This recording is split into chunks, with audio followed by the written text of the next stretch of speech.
Hello मेरे प्यारे बच्चों, मैं सर्वेश यादव। हम लोगों का प्यारा सा YouTube channel physics with Sarvesh है, जिसमें आज हम लोग क्लास 10th का बायो पढ़ेंगे, जीव विज्ञान, जो कि काफ़ी ज़बरदस्त पढ़ाएंगे हम आपको। एकदम ध्यान से सुनिए बेटा और बने रहें क्लास में। ठीक, इस चैनल में आपका बहुत बहुत स्वागत है। तो चले बेटा हम लोग स्टार्ट करते हैं। तो जानते हैं क्लास 10th में बायो में हम लोग पहला चैप्टर पढ़ रहे हैं इस समय, और उसमें बहुत कुछ हमने पढ़ा दिया है। इससे पहले जो भी लेक्चर हुआ आप जाके देख सकते हैं। ठीक, आज बेटा हम लोग पढ़ने वाले हैं ह्यूमन डाइजेशन इन ह्यूमन, मानव में पाचन। मानव में पाचन, तो इससे पहले मानव में जो पाचन, मुख्य रूप से मानव में जो पाचन होता है वो आहार नाल में होता है। ठीक, और आहार नाल कई पाचन अंगों से मिलकर बना होता है। किन किन पाचन अंगों से आहार नाल बना होता है उसको खूब डिटेल में हमने पिछले क्लास में बताया हुआ है बेटा। ठीक, फिर भी हल्का सा आपको बता देते हैं। ये जो आहार नाल पूरे मानव शरीर में, ठीक, एक वयस्क मानव में, ठीक, ये जो पूरे आहार नाल की लंबाई लगभग 8 से 10 मीटर होती है। सोच लीजिए इतनी लंबी है, 8 से 10 मीटर लंबाई है। और इसमें कौन कौन से अंग हैं देखिए, ध्यान से सुनिए आप। मुख गुहा हो गया, ग्रास नली हो गई, अमाशय हो गया, छोटी आंत हो गई, बड़ी आंत हो गई। यानी मुख्य रूप से कितने अंग है कुल? ठीक, कुल मुख्य रूप से 5 हैं। ठीक है, एकदम सही। इसमें से भी जो छोटी आंत है वो 3 पार्ट में है, डिओडेनम, जेजुनम और इलियम। ठीक है, एकदम सही। बड़ी आंत में भी बेटा 3 पार्ट हैं।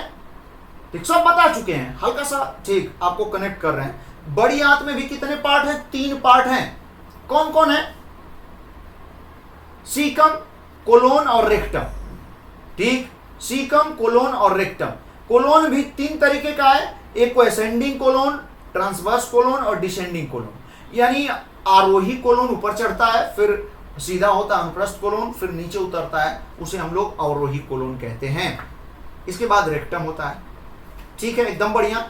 तो बेटा आज हम लोग ये तो पढ़ चुके हैं, अब इनमें पाचन कैसे होता है ये चीज हम लोग पढ़ने वाले। भोजन पचता कैसे है, कितना इंटरेस्टेड टॉपिक है हमारे शरीर के बारे में। यानी हमारे शरीर में भैया हो भोजन पचता कैसे है, ये चीज हम लोग देखने वाले हैं।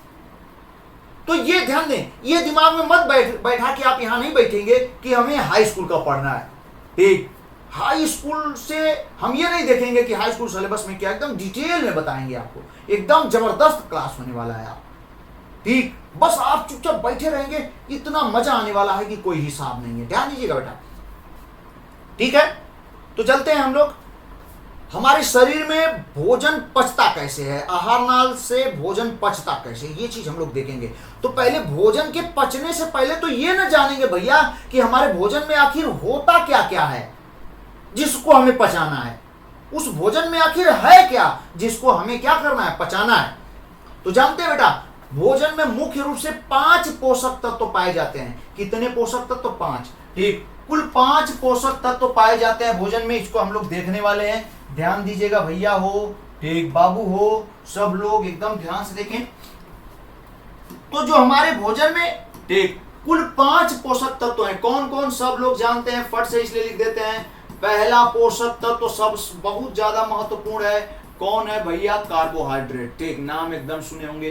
दूसरा पोषक तत्व कौन है बेटा? प्रोटीन। ठीक, प्रोटीन होता है। तीसरा पोषक तत्व कौन है? लिपिड होता है। ठीक ना, हाँ, तीसरा लिपिड है। ठीक, और चौथा हम लोग खूब बढ़िया से जानते हैं, चौथा क्या है? विटामिन है। ठीक ना, विटामिन है। और 5वां बेटा हम लोग क्या कहते हैं? खनिज लवण है। ये कुल, ठीक, कितने? कुल 5 पोषक तत्व हैं। ठीक, लेकिन जानते हैं पाचन कितने का होता है? केवल 3 का। मुख्य रूप से जो डाइजेशन होता है इन्हीं तीनों का होता है, कार्बोहाइड्रेट, प्रोटीन और लिपिड, वसा। ठीक, इन्हीं तीनों का पाचन होता है। विटामिन और खनिज लवण तो अवशोषित किए जाते हैं, एब्जॉर्ब किए जाते हैं, भोजन से अलग किए जाते हैं, निकाले जाते हैं। ठीक, लेकिन पाचन इन्हीं तीनों का होता है। तो हम लोग तीनों को थोड़ा ठीक डिटेल में देख लेते हैं। ठीक, कि तीनों में क्या क्या है। मुख्य रूप से कार्बोहाइड्रेट को काफी डिटेल में, ये दोनों में बहुत कुछ नहीं देखना होता है। मुख्य रूप से कार्बोहाइड्रेट के बारे में हम डिटेल करने वाले हैं बेटा, और एकदम मजा आने वाला है। ध्यान से सुनिएगा। ठीक, एकदम ध्यान से सुनेंगे। हाँ, तो बेटा यहाँ पे हम लोग देख लेते हैं कार्बोहाइड्रेट। क्या देखने वाले हैं? कार्बोहाइड्रेट। खूब ध्यान से देखें। हाँ देखें, कार्बोहाइड्रेट में कुल 3 हैं। कौन कौन? सबसे पहले जो सबसे छोटा है उसे हम लोग क्या कहते हैं? मोनोसेकेराइड। ठीक, सबसे सिंपल कार्बोहाइड्रेट है, इससे छोटा कार्बोहाइड्रेट नहीं हो सकता। सबसे छोटा कार्बोहाइड्रेट क्या होता है? मोनोसेकेराइड। भैया इसके बाद बीच में जो कार्बोहाइड्रेट है इसे बेटा हम लोग कहते हैं ओलिगोसेकेराइड। कौन सेकेराइड? ओलिगोसेकेराइड। ध्यान दें आप, हाँ ओलिगोसेकेराइड कहते हैं। ठीक, इसके बाद बाबू ध्यान दें आप, जो सबसे बड़ा ठीक कार्बोहाइड्रेट होता है उसे हम लोग क्या कहते हैं? पॉलीसेकेराइड। क्या कहेंगे बाबू? पॉलीसेकेराइड। ध्यान दें बेटा, तो ये 3 मुख्य रूप से कार्बोहाइड्रेट में 3 तरीके के सेकेराइड होते हैं, मोनोसेकेराइड, ओलिगोसेकेराइड और पॉलीसेकेराइड। जो सबसे सिंपल कार्बोहाइड्रेट होता है उसे मोनोसेकेराइड, जो सबसे कॉम्प्लेक्स कार्बोहाइड्रेट होता है उसे पॉलीसेकेराइड कहते हैं। सबसे सरल कार्बोहाइड्रेट मोनोसेकेराइड, सबसे जटिल कार्बोहाइड्रेट कौन है? तो पॉलीसेकेराइड। एकदम याद रखिएगा। अब देखिए बेटा, ये जो मोनोसेकेराइड है, ठीक, जो हम लोगों में जो सबसे महत्वपूर्ण मोनोसेकेराइड है वो 3 है। ठीक, 3 काफी महत्वपूर्ण मोनोसेकेराइड है जिन्हें हम लोग देखने वाले हैं। ध्यान दें, कौन कौन 3 महत्वपूर्ण मोनोसेकेराइड है? पहला क्या आ गया? जो सबसे महत्वपूर्ण है उसे बेटा वो हम लोग क्या कहते हैं? ग्लूकोज। भैया उसे हम लोग ग्लूकोज कहते हैं। जो सबसे महत्वपूर्ण मोनोसेकेराइड है उसे ग्लूकोज कहते हैं। इसके बाद ये भी काफी ज्यादा महत्वपूर्ण है, हम लोग खूब बढ़िया से सुनते हैं, इसका काफी ज्यादा नाम सुनते हैं, यानी क्या है? फ्रक्टोज है बेटा। और तीसरा जो मोनोसेकेराइड है उसे हम लोग कहते हैं गैलेक्टोज। ठीक, एकदम याद रखिएगा, ये 3 मोनोसेकेराइड है, ग्लूकोज है, फ्रक्टोज है और गैलेक्टोज है। ठीक है ना, एकदम बढ़िया। अब जानते हैं ओलिगोसेकेराइड। ओलिगोसेकेराइड कहते किसे हैं? ठीक, 10 या 10 से कम मोनोसेकेराइड यदि मिलके बना रहे हैं कार्बोहाइड्रेट तो उसे ओलिगोसेकेराइड कहते हैं। यानी इसमें हम लोग कह सकते हैं 10 या 10 से, भैया ध्यान दें, 10 या 10 से कम मोनोसेकेराइड जब मिल करके 10 या 10 से कम मोनोसेकेराइड जब मिलेंगे तो क्या बनाएंगे? बताए ना, ओलिगोसेकेराइड बनाएंगे। ओलिगोसेकेराइड में क्या आ सकता है? डाइसेकेराइड, ठीक, ट्राइसेकेराइड, टेट्रासेकेराइड, पेंटासेकेराइड। मतलब डाइसेकेराइड मतलब 2 मोनोसेकेराइड। जब 2 मोनोसेकेराइड मिल करके बनाएंगे ओलिगोसेकेराइड तो उसे डाइसेकेराइड, उस तरीके के ओलिगोसेकेराइड को डाइसेकेराइड। और जब भैया ध्यान देना आपको, जब 3 मोनोसेकेराइड मिल करके बनाएंगे तो ट्राइसेकेराइड, उस ओलिगोसेकेराइड को ट्राइसेकेराइड। 4 मोनोसेकेराइड मिलेंगे तो जो ओलिगोसेकेराइड बनेगा उसे टेट्रा, ठीक, सेकेराइड कहते हैं। तो मुख्य रूप से हम लोगों को ठीक ज्यादा कुछ नहीं, बस ओलिगोसेकेराइड में डाइसेकेराइड को जानना है। ठीक, तो ओलिगोसेकेराइड में ही आ जाता है क्या? डाइसेकेराइड। भैया ध्यान दें आप, ओलिगोसेकेराइड में कौन आ जाएगा? डाइसेकेराइड। खूब ध्यान से पढ़ेंगे, जिंदगी में नहीं भूलेंगे, ध्यान दीजिएगा। ओलिगोसेकेराइड में मुख्य रूप से डाइसेकेराइड। डाइसेकेराइड का मतलब कितने मोनोसेकेराइड हो? 2 मोनोसेकेराइड हैं इसमें। डाइसेकेराइड में हम लोग यहाँ पे लिख सकते हैं कितने मोनोसेकेराइड? 2 मोनोसेकेराइड। भैया जब 2 मोनोसेकेराइड मिलेंगे तो क्या बनेगा? डाइसेकेराइड। 2 मोनोसेकेराइड। तो जानते हैं डाइसेकेराइड के भी कुछ एग्जाम्पल हम आपको बताने वाले हैं, जरा ध्यान दीजिएगा। डाइसेकेराइड के कुछ एग्जाम्पल हम आपको बताने वाले हैं जिसको ध्यान देंगे बेटा। ठीक, डाइसेकेराइड का जो पहला एग्जाम्पल है,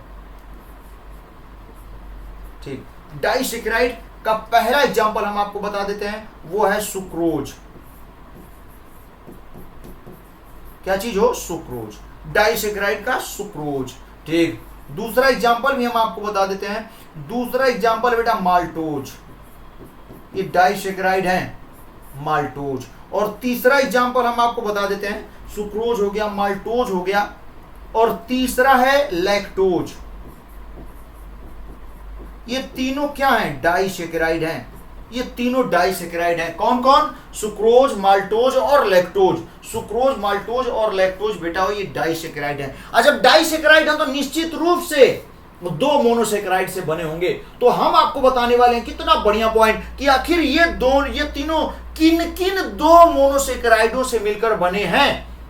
तो जानते हैं बाबू, ये जो सुक्रोज होता है ना, ये जो सुक्रोज है, ठीक, यह दो मोनोसेक्राइड, कौन कौन, ध्यान दीजिएगा, दो मोनोसेक्राइड, ग्लूकोज और प्लस का भैया, हाँ, ग्लूकोज प्लस फ्रक्टोज, यानी ग्लूकोज और fructose, glucose monosaccharide, fructose monosaccharide, ये जब दोनों मोनोसेक्राइड मिलते हैं तो क्या तैयार करते हैं, सुक्रोज डाइसेक्राइड बनता है। ठीक है, एकदम बढ़िया। अब देखिए बेटा, माल्टोज समझने की कोशिश करें। ये जो माल्टोज होता है ना, ठीक, ये किससे किससे मिलकर बना होता है, याद रखेंगे आप,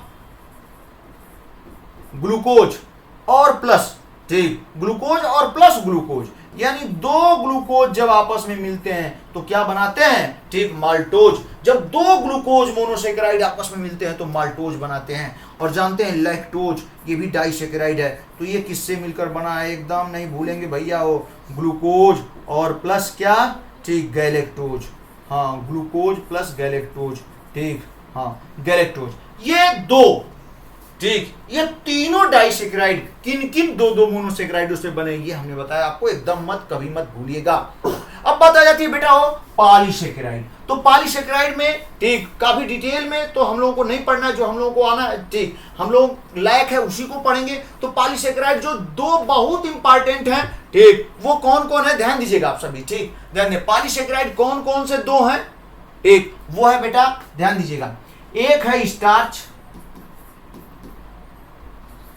हाँ, स्टार्च जिसे हम लोग मंड भी कहते हैं, और दूसरा है सेलुलोज, सेलुलोज, ठीक, स्टार्च और सेलुलोज, ये दोनों पॉलीसेकेराइड हैं, स्टार्च और कौन, सेलुलोज। तो जानते हैं स्टार्च ये कहां पाया जाता है, तो स्टार्च बेटा वो चावल में पाया जाता है, जो हम लोग भात खाते हैं ना, भात, उसमें स्टार्च पाया जाता है, रोटी खाते हैं गेहूं की, उसमें स्टार्च पाया जाता है, ठीक, आलू खाते हैं सब्जी वाला, उसमें स्टार्च पाया जाता है। तो इनमें स्टार्च या मंड पाया जाता है, समझ पा रहे हैं, एकदम बढ़िया, एकदम बढ़िया, ठीक। इसके बाद बेटा वो सेलुलोज, जानते हैं सेलुलोज, सेलुलोज कहां पाया जाता है, तो सेलुलोज पेड़ पौधों की पत्तियों में, उनकी छाल में सेलुलोज की मात्रा ज्यादा होती है, ठीक। हम लोगों में सेलुलोज डाइजेस्टिव एंजाइम, ठीक, सेलुलोज डाइजेस्टिंग एंजाइम नहीं पाए जाते हैं, यानी सेलुलोज पाचक एंजाइम मनुष्यों में नहीं पाए जाते हैं, ठीक, ये केवल सेलुलोज के पाचक एंजाइम केवल और केवल जानवरों में, जंतुओं में पाए जाते हैं। यही कारण है कि जंतु जो होते हैं पेड़ पौधों की पत्तियां, छाल, ठीक, घास फूस खा लेते हैं और उनको आराम से क्या कर लेते हैं, पचा लेते हैं। लेकिन ह्यूमन में, मनुष्यों में सेलुलोज पाचक एंजाइम नहीं पाए जाते हैं। यदि पाए जाते, ठीक, तो हम लोग भी घास फूस ये सब क्या कर लेते, खा लेते और पचा लेते, लेकिन ऐसा नहीं है, ठीक है बेटा। चलिए अब ध्यान दीजिएगा, ये तो हम लोगों ने देख लिया, ठीक, कार्बोहाइड्रेट एकदम बढ़िया से हमने बता दिया। कार्बोहाइड्रेट तीन, monosaccharide, oligosaccharide, polysaccharide. Monosaccharide glucose, fructose, galactose हैं। ओलिगोसेक्राइड भैया सुक्रोज, माल्टोज, लैक्टोज हैं, जबकि पॉलीसेक्राइड स्टार्च और सेलुलोज है। हमें उम्मीद है कि आप कभी नहीं भूलेंगे, एकदम याद रखिएगा। तो ये कार्बोहाइड्रेट हो गया। और जानते हैं जब कार्बोहाइड्रेट का पाचन होगा, डाइजेशन होगा, तो चाहे भैया हो पॉलीसेकेराइड हो, चाहे ओलिगोसेकेराइड है, चाहे ठीक, चाहे पॉलीसेकेराइड है, चाहे ओलिगोसेकेराइड है, ठीक, चाहे ओलिगोसेकेराइड है, और इनका जब पाचन होगा तो किसमें किसमें ये चेंज हो जाएंगे, मोनोसेकेराइड में इनका डाइजेशन होगा। तो इनको हमको मोनोसेकेराइड में जब बदलेंगे तो यही डाइजेशन है, पाचन है, ठीक है। तो चलिए, ठीक, ये तो हो गया। इसी तरीके से बेटा ध्यान देना है हम लोगों को, इसी तरीके से हम लोग देखेंगे यहां पे, हाँ, अब हम लोग देखने वाले हैं कि प्रोटीन प्रोटीन प्रोटीन प्रोटीन और कौन, प्रोटीन और लिपिड। तो जानते हैं ये जो प्रोटीन है,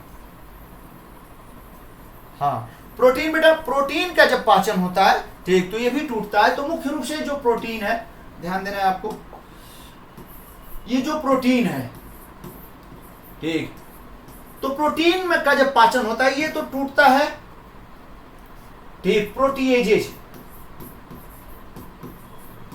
हाँ, प्रोटीएजेज और प्लस पेप्टोन्स में, ठीक, और इनका भी जब पाचन होता है बेटा, ठीक, तो ये मुख्य रूप से टूट जाते हैं किसमें, अमीनो अम्ल में। एकदम याद रखिएगा। तो ये सब यदि नहीं याद कर पा रहे हैं तो कोई बात नहीं, आप बस इतना जाने कि प्रोटीन का जब डाइजेशन होता है तो क्या मिलता है, अमीनो अम्ल, यानी प्रोटीन जो होता है अमीनो एसिड में टूटता है। प्रोटीन, अब बहुत सारे अमीनो एसिड मिलकर के किसका निर्माण करते हैं, किसको बनाते हैं, प्रोटीन को। जब प्रोटीन का डाइजेशन होता है तो क्या बनते हैं, अमीनो एसिड, एकदम सही। इसी तरीके से बेटा लिपिड, ध्यान दें आप, एकदम याद रखिएगा। और जब लिपिड का डाइजेशन होता है, ठीक, लिपिड का डाइजेशन होता है बेटा, तो लिपिड से क्या मिलता है, वसीय अम्ल, फैटी एसिड, ठीक, वसीय अम्ल यानी फैटी एसिड, इंग्लिश में इसे फैटी एसिड कहते हैं। और प्लस भैया हो क्या, ग्लिसरॉल, ठीक, इनमें टूट जाता है, इनमें टूट जाता है ये लिपिड। तो इस तरीके से पाचन होता है। लेकिन ध्यान दें, ठीक, इनको पचाने के लिए, इनके डाइजेशन के लिए, इनको तोड़ने के लिए, ठीक, जो प्रक्रिया होती है उसे ही पाचन कहते हैं। ये होती कैसे है, इस चीज को अब हम लोग डिटेल करने जा रहे हैं बेटा, खूब ध्यान से सुनिएगा, एकदम मस्त, एकदम जबरदस्त, एकदम बढ़िया पढ़ाने वाले हैं हम आपको, ठीक है। तो देखिए आप ध्यान दीजिएगा, मेरी बात सुनने की कोशिश करें, ध्यान दें आप सभी, ठीक। तो चलें हम लोग स्टार्ट करते हैं, ध्यान दीजिएगा। अब बताने जा रहे हैं कि पाचन होता कैसे है, डाइजेशन कैसे होता है, ठीक। तो देखें भैया, जब हम भोजन करते हैं, हाँ देखिए बेटा, भोजन पचता कैसे है, ध्यान दीजिएगा आप सभी लोग, भोजन का डाइजेशन होता कैसे है। तो जैसे हम भोजन को मुंह में लेते हैं, जैसे भोजन को जैसे ही मुंह में लिया हमने, ठीक, तो अब दांत से उसको क्या करेंगे, हम लोग चबाएंगे, दांत से चबाना शुरू करेंगे। और जब दांत से भोजन को चबाएंगे तो एक द्रव युक्त पदार्थ भी, ठीक, एक द्रव है, पदार्थ है, वो भी भोजन में मिलना शुरू हो जाता है। द्रव युक्त पदार्थ भोजन में मिलना शुरू हो जाता है, ठीक। और जानते हैं वो द्रव जो है उसे क्या कहते हैं, वो है बेटा वो लार, वही क्या है, स्लाइवा, वो लार है। तो जैसे ही भोजन को मुंह में डालेंगे, ठीक, कुछ स्लाइवरी ग्लैंड्स पाई जाती हैं, जो कि हम बताएंगे आपको। ये जो स्लाइवरी ग्लैंड्स है, स्लाइवा का, लार का श्रावण करती हैं, और ठीक, ये लार भोजन में मिल जाता है। ये भोजन खाने से ही नहीं, भोजन को देखने से ही ये उत्तेजित हो जाती हैं, लार ग्रंथियां, स्लाइवरी ग्लैंड्स। जैसे खट्टे को देख लें आप, मीठे को देख लें, उनको देखते ही, ठीक, ये उत्तेजित हो जाती हैं और स्लाइवा का, लार का श्रावण शुरू कर देती हैं, लार स्रावित होने लगती है, ठीक है, एकदम बढ़िया। ध्यान दें बेटा, अब ये जो स्लाइवा, ठीक, भोजन में मिलती है, लार भोजन में मिलती है, तो जानते हैं जब भोजन में मिलती है तो इसे हम लोग बोलस, जो लुगदी तैयार होता है, ठीक, इसे हम लोग बोलस कहते हैं, बोलस, ठीक है बेटा। अब ये कौन कौन सी, थोड़ा सा स्लाइवरी ग्लैंड के बारे में हल्का सा हम आपको बताने जा रहे हैं, ध्यान से सुनिएगा। तो भैया हो, हमारे मुख गुहा में, हमारे माउथ कैविटी में कुल 3 जोड़ी, ठीक, 3 जोड़ी, ठीक, स्लाइवरी ग्लैंड्स पाई जाती हैं। कुल कितनी, 3 जोड़ी, ठीक, 3 जोड़ी लार ग्रंथियां पाई जाती हैं। पिछले क्लास में भी हमने बताया हुआ है, फिर से एक बार देख लें बेटा, 3 जोड़ी लार ग्रंथियां पाई जाती हैं। पहले को हम लोग कहते हैं पैरोटिड ग्लैंड, क्या कहते हैं, पैरोटिड ग्लैंड्स, ठीक, पैरोटिड ग्लैंड्स, पहले को पैरोटिड ग्लैंड्स कहते हैं बेटा। और दूसरे को हम लोग क्या कहते हैं, सब मैंडिबुलर ग्लैंड्स, एकदम ध्यान से, ठीक, एक एक बच्चे को समझ में आना चाहिए और याद होना चाहिए, सब मैंडिबुलर ग्लैंड्स, ठीक। अब भैया हो तीसरी जो ग्लैंड्स होती है, तीसरी जो ग्रंथ होती है, ठीक, सब लिंगुअल, हाँ, सब लिंगुअल ग्लैंड्स, ठीक, ये 3 हैं, पैरोटिड ग्लैंड्स, सब मैंडिबुलर ग्लैंड्स और सब लिंगुअल ग्लैंड्स, ठीक बेटा। ध्यान से सुने, जो पैरोटिड ग्लैंड्स होती है ना, वो कान के नीचे, यहाँ कान है ना, कान के जस्ट नीचे पाई जाती हैं पैरोटिड ग्लैंड्स, जो कि सबसे बड़ी है, ठीक, सबसे बड़ी ग्रंथि। कोई पूछेगा लार ग्रंथि में सबसे बड़ी ग्रंथि कौन होती है, ये सबसे, तीनों में जो सबसे बड़ी ग्रंथि है वो कौन सी ग्रंथि है, जो कान के पास पाई जाती है भैया, और वो कौन है, पैरोटिड ग्लैंड्स है।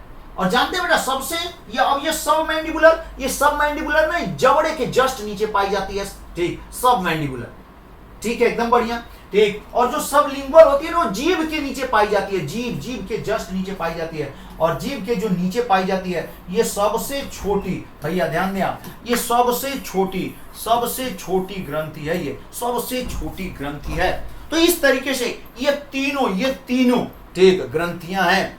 और जानते हैं क्या होता है कि ये जो जबड़े के नीचे है ना, क्या बोलते हैं उसको, सब मैंडिबुलर ग्लैंड, और जो जीभ के नीचे है ना, सब लिंगुअल ग्लैंड। तो जो सब मैंडिबुलर ग्लैंड से एक डक्ट, एक नली निकलती है, वो जाके सब लिंगुअल में खुलती है, और फिर सब लिंगुअल से एक ग्रंथ, एक नली निकलती है, वो मुख गुहा में खुलती है। तो यहां से ध्यान दे बेटा, पैरोटिड ग्लैंड से एक डक्ट आएगी, एक नली आएगी पतली सी, ये मुख गुहा में खुलेगी, और फिर यहां से ठीक ध्यान दे, सब मैंडिबुलर एक पतली नली सब मैंडिबुलर की सब लिंगुअल में खुलेगी, और सब लिंगुअल की एक पतली नली डक्ट ठीक कहां, मुख गुहा में खुलेगी। और यहां से दोनों जगहों से, यहां से ध्यान दें आप, यहां से क्या लार का श्रवण होता है, और यही लार पूरे भोजन में मिलती है, और भोजन का लुगदी तैयार होता है, और उस लुगदी को हम लोग बोलस कहते हैं।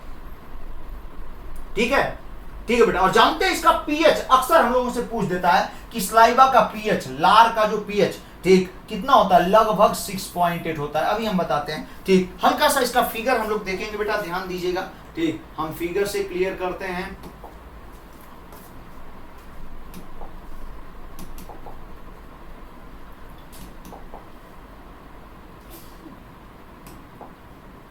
हाँ देखें ठीक, यहाँ पे एकदम ध्यान से देखें कितना बढ़िया है ठीक, यहाँ पे पूरी लार ग्रंथियों के बारे में बताया गया है। ध्यान दीजिएगा, समझें, एकदम समझें। ये बेटा ना कान है ठीक, यहाँ पे देख रहे हैं ना, कान बना हुआ है, कान ठीक, कान के जस्ट बगल में ठीक, ध्यान दें बेटा, हाँ ये कान बना हुआ है, और कान के जस्ट बगल में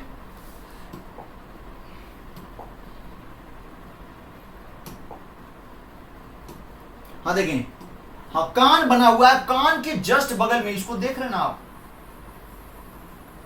ठीक, ये कान है, ये कान है, ऐसे यहां से जो गया ये कान है, कान के जस्ट नीचे ये कौन सी ग्रंथि है, पैरोटिड ग्लैंड है ठीक, कान के जस्ट नीचे पैरोटिड ग्लैंड है। एकदम सही, एकदम सही ठीक, बहुत जबरदस्त। ध्यान देना बेटा, और ध्यान दीजिएगा यहां पे देखें, जबड़ा है, जबड़ा के जस्ट नीचे ठीक, ये जो आप देख रहे हैं ना, जबड़ा के जस्ट नीचे ठीक, ये जबड़ा से होते हुए ये कौन सी ग्रंथि है, सब मैंडिबुलर ग्लैंड है, देख रहे हैं ना, सब मैंडिबुलर ग्लैंड है ठीक। और ये जीभ है बेटा, जस्ट दांत के नीचे ये जीभ ठीक, दांत के बीच में है, दिखाया गया इस तरीके से, ये जीभ के जस्ट नीचे ठीक, ये जो देख रहे हैं आप, ये जो देख रहे हैं आप ठीक ना ठीक, ये कौन सी ग्रंथि है, सब ठीक, सब लिंगुअल ग्लैंड है, ये सब लिंगुअल ग्लैंड है ठीक। और ये दोनों तरफ होती हैं ठीक, ये इधर भी है जैसे ठीक उधर भी है, उस तरफ भी ऐसे ही होती है ठीक। तो ध्यान दें, अब देखिए कितना बढ़िया, ये जो पैरोटिड ग्लैंड है, ये डक्ट देख रहे हैं ना, नली ठीक, ये नली, इस नली के द्वारा कहां खुलती है, मुख गुहा में। और यहां देखें, ये जो सब मैंडिबुलर ग्लैंड है ना, ये एक नली से आके किसमें खुल रही है, अभी समझाया था हमने, ये सब लिंगुअल में खुलेगी। और जब सब लिंगुअल से बहुत सारी पतली पतली नलियां हैं ठीक, ये सब मिल करके किसमें खुलेंगी, मुख गुहा में। और यहां से ठीक, यहां से ये किसका, लार का श्रावण होता है, यहां से स्लाइवा आती है किसमें, मुख गुहा में ठीक। और जानते हैं बाबू, यहां से जो स्लाइवा आती है, स्लाइवा ठीक, उस स्लाइवा जो आती है ना, स्लाइवा ध्यान दें आप, उस स्लाइवा में लगभग पूरे दिन में कितने घंटे में, 24 घंटे में ठीक, 24 घंटे में पूरे दिन में लगभग 1 लीटर से 1.5 लीटर, हाँ 1 लीटर से पूरे 24 घंटा में ठीक, 1 लीटर से 1.5 लीटर स्लाइवा का श्रावण करती हैं। ये सब ग्रंथियां कुल 6 हैं, 3 इस सामने 3 उधर है ठीक, कुल 6 हैं। और दिन भर में पूरी 6 ग्रंथियां मिल करके, 3 जोड़ी हैं ठीक, मिल करके कितना, 1 लीटर से 1.5 लीटर 24 घंटे में ठीक, स्लाइवा का यानी लार का श्रावण करती हैं ठीक है। अब जाने बेटा ध्यान दीजिएगा ठीक, ये जो स्लाइवा का पीएच होता है, पीएच ठीक, इसका जो पीएच मान, ये पीएच क्या होता है, एक संख्या दी गई है, आप सब जानते होंगे कि 7 पीएच उदासीन होता है ठीक, 7 पीएच उदासीन होता है। 7 से कम पीएच होगा तो कैसा होगा, अम्लीय होगा ठीक, 7 से अधिक पीएच होगा तो कैसा होगा बेटा, वो क्षारीय होगा ठीक। 7 ये, तो इसका जो स्लाइवा का पीएच मान होता है, स्लाइवा का पीएच मान एकदम याद रखिएगा, अक्सर पूछा जाता है 6.8, यानी हल्का सा अम्लीय होती है ये, हल्का अम्लीय, एसिडिक, हल्का सा एसिडिक होती है। कौन, स्लाइवा, लार ठीक है, एकदम बढ़िया, एकदम समझ में आ रहा होगा बेटा। अब सुने क्या होता है, ध्यान दीजिएगा। अब हम लोग ये तो स्लाइवा, इस स्लाइवा के बारे में हमने बताया, स्लाइवरी ग्लैंड्स कैसे स्लाइवा का श्रावण करती हैं। अब ये स्लाइवा किसमें मिलेगा, भोजन में। ध्यान दें, आप समझने की कोशिश करें भैया हो, ये जो स्लाइवा है ना भोजन में मिलेगा, ठीक। और जब भोजन में मिलेगा, लुगदी दांत उसको चबा रहा है, लुगदी बन रहा है भोजन का लार के साथ मिल करके, और उसे हम लोग क्या कह देते हैं, बोलस। और इसका पीएच मान कितना होता है, 6.8। ठीक, चलिए अब इसके अलावा बेटा ध्यान देना है आपको, जानते हैं इस लार में, इस स्लाइवा में, ठीक, लार में, ठीक, 2 एंजाइम पाए जाते हैं। 2 एंजाइम लार में भैया हो, कितने एंजाइम, 2, जो कि काफी महत्वपूर्ण है। लार में 2 एंजाइम पाए जाते हैं, ध्यान दीजिएगा। हाँ देखिए बेटा, ये जो लार है, ठीक, स्लाइवा, स्लाइवरी ग्लैंड से स्लाइवा निकल रहा है, लार, ठीक। छोटा कर देते हैं इसको, या यहीं पे लिख देते हैं, आपको समझ में आएगा, ठीक। ध्यान दे बेटा, ये जो लार है, सॉरी, हाँ देखिए, ध्यान दें आप, ये जो लार है ना स्लाइवा, इसमें 2 एंजाइम है। मेरी बात ध्यान से सुनेंगे, 2 एंजाइम। एक को भैया हो टाइलिन कहते हैं, क्या कहते हैं, टाइलिन। और जानते हैं दूसरे को बेटा हो हम लोग कहते हैं लाइसोजाइम। क्या कहेंगे, लाइसोजाइम। एक को टाइलिन, यानी स्लाइवा जब भोजन में मिलती है तो उस स्लाइवा में कितने एंजाइम होते हैं, 2। एक को टाइलिन कहते हैं, और टाइलिन का एक दूसरा नाम एकदम याद रखिएगा, जिसे भैया हो हम कहते हैं लार एमाइलेज। कौन एंजाइम है ये, लार एमाइलेज है, ठीक, लार एमाइलेज। और दूसरा लाइसोजाइम, ठीक। टाइलिन को ही, टाइलिन का दूसरा नाम बेटा लार एमाइलेज है, ठीक, जिसे, ठीक, टाइलिन का दूसरा नाम लार एमाइलेज है, और दूसरा एंजाइम कौन है, लाइसोजाइम। ये 2 एंजाइम लार में होते हैं, और ये दोनों एंजाइम लार की सहायता से पूरे भोजन में मिक्स होते हैं। और जब पूरे भोजन में मिक्स होते हैं बेटा, ध्यान दीजिएगा, तो इनका काम क्या होता है। सबसे पहले बेटा ध्यान देंगे आप, ये जो लाइसोजाइम है ना, लाइसोजाइम, ये हानिकारक जीवाणुओं को नष्ट करता है। ये नहीं कि पूरे संपूर्ण हानिकारक जीवाणुओं को नष्ट नहीं कर पाता, लेकिन बहुत से हानिकारक, भैया जो भोजन हम लोग करते हैं ना, उसमें जरूर कुछ हानिकारक जीवाणु चले जाते हैं। उन हानिकारक जीवाणुओं, ठीक, हानिकारक जीवाणुओं को नष्ट करने का काम, भैया हो, नष्ट करने का काम, नष्ट कौन करता है, ठीक, ये लाइसोजाइम। ठीक, लाइसोजाइम जो होता है वो हानिकारक जीवाणुओं को, हमारे, ठीक, हमारे भोजन में जो हार्मफुल बैक्टीरिया हैं उनको डिस्ट्रॉय करने का काम, उनको नष्ट करने का काम कौन करता है, लाइसोजाइम। ठीक है, अब बात आ जाती है टाइलिन या लार एमाइलेज। पहले तो ये चीज जानिएगा, जहां भी एमाइलेज एंजाइम आए, एमाइलेज, तो ये एमाइलेज मुख्य रूप से किसका पाचन करता है, कार्बोहाइड्रेट का।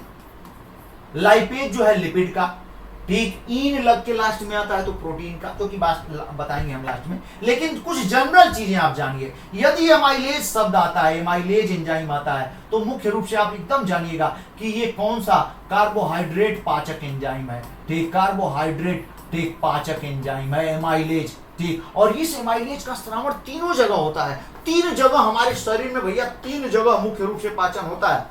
कहां कहां, मुख गुहा में, अमाशय में और छोटी आंत में। बस एकदम याद रखिएगा, आहार नाल के 3 अंगों में मुख्य रूप से पाचन होता है, मुख गुहा में, अमाशय में और कहां, छोटी आंत में। जिसमें से हम लोग मुख गुहा में पाचन पढ़ रहे हैं, एकदम डिटेल में पढ़ रहे हैं मुख गुहा में पाचन कैसे हो रहा है।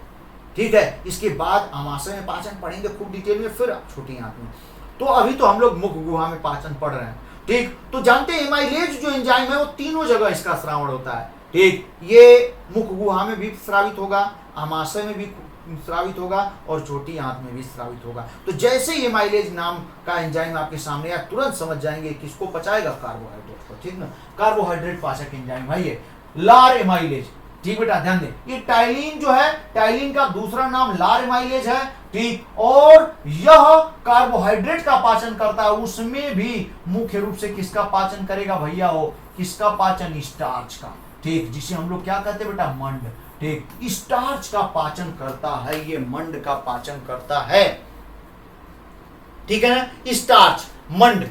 ठीक, कार्बोहाइड्रेट में भी पॉलीसेकेराइड कौन है? स्टार्च या मंड पॉलीसेकेराइड है, इसी को पचाता है। और जानते हैं बेटा, पूरे भोजन का जो आपने किया उसमें जितना कार्बोहाइड्रेट है उसका कितना परसेंट? 30%। ठीक, 30% भैया हो, ये 30% पाचन कौन करता है? लार एमाइलेज करता है। 30%। ठीक, हाँ, 30% पाचन लार एमाइलेज द्वारा होता है। ठीक, तो बस इतना, ठीक, इतना पाचन मुख गुहा में होता है। ठीक, मेरी बात ध्यान से सुने बेटा। ठीक, हम लोग आज मुख गुहा में पाचन पढ़ रहे हैं, जो कि काफी डिटेल में हम पूरी सलाइवरी ग्लैंड्स के बारे में बता दिया। ठीक, सलाइवा के बारे में बता दिया। सलाइवा में कितने एंजाइम? 2 एंजाइम, लाइसोजाइम और टाइलिन। टाइलिन को लार एमाइलेज भी कहते हैं। यह लार एमाइलेज कार्बोहाइड्रेट का पाचन करता है, और कार्बोहाइड्रेट में भी किसका? स्टार्च या मंड का। कुल कितना? कुल 30%। कुल स्टार्च या मंड जो हम खाते हैं भोजन में, उसका 30% पाचन ठीक मुख गुहा में ही हो जाता है। किसके द्वारा होता है भैया? लार में पाए जाने वाले एंजाइम टाइलिन या लार एमाइलेज के द्वारा होता है। और कुछ हार्मफुल बैक्टीरिया यदि चले जाते हैं, भोजन में जाते हैं, तो उनको नष्ट करने का काम दूसरा लार में पाए जाने वाला एंजाइम कौन है? लाइसोजाइम करता है। ठीक है, एकदम बढ़िया, ध्यान दे बेटा। तो इस तरीके से हमने आपको ठीक मुख गुहा में होने वाले पाचन को डिटेल कर दिया। ठीक, खूब काफी बढ़िया से समझा दिया। ठीक, अब हम लोग अगला पाचन अगले लेक्चर में देखेंगे, कहाँ? स्टमक में। इसके बाद क्या होता है जानते हैं बेटा? इस बोलस, ये बोलस बन जाता है, इसका पाचन होता है मुख गुहा में। अब मुख गुहा से भोजन आगे बढ़ता है, तो जानते हैं क्या होता है? मुख गुहा से जब भोजन आगे बढ़ेगा तो रास्ते में फायरिंग्स होता है।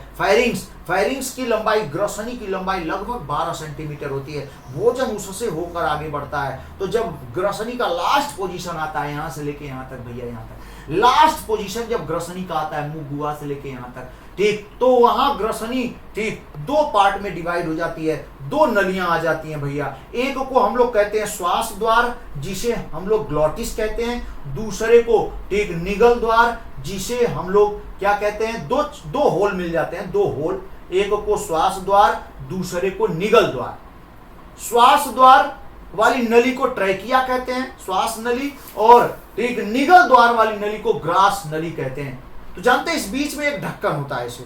ठीक, जब भोजन हम करेंगे तो ये ढक्कन किस पर ढक जाएगा? ग्लॉटिस पर। ग्लॉटिस को बंद कर देगा, श्वास द्वार को बंद कर देगा, श्वास नली को बंद कर देगा, और भोजन निगल द्वार से ग्रास नली से होते हुए आमाशय में जाएगा। ठीक है, ठीक है, एकदम बढ़िया। और ये जो ढक्कन काफी इंपॉर्टेंट है बेटा, इस ढक्कन को हम लोग इपीग्लॉटिस कहते हैं, इपीग्लॉटिस कहते हैं।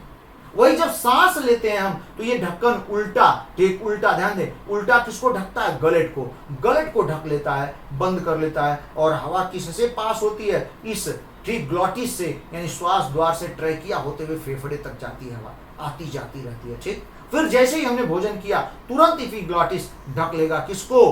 ग्लॉटिस को, यानी श्वास द्वार को, ट्रैकिया को, श्वास नली को ढक लेगा, बंद कर देगा। और गलट से भोजन ठीक ग्रास नली से होते हुए आमाशय में पहुंचेगा। ग्रास नली में क्रमाकुंचन गति होती है, ऐसे ऐसे ऐसे ऐसे ऐसे, जिसको भोजन को सरकाते हुए कहाँ? आमाशय तक पहुंचाता है। और इस भोजन को हम लोग क्या कहते हैं बेटा? बोलस। अब बोलस कहाँ पहुंचेगा? आमाशय में। और जब बोलस आमाशय में पहुंचेगा तो इसकी क्रियाविधि को अब हम लोग अगले लेक्चर में देखेंगे। हमें उम्मीद है कि आपको क्लास बहुत बढ़िया लगा होगा, खूब समझ में आया होगा।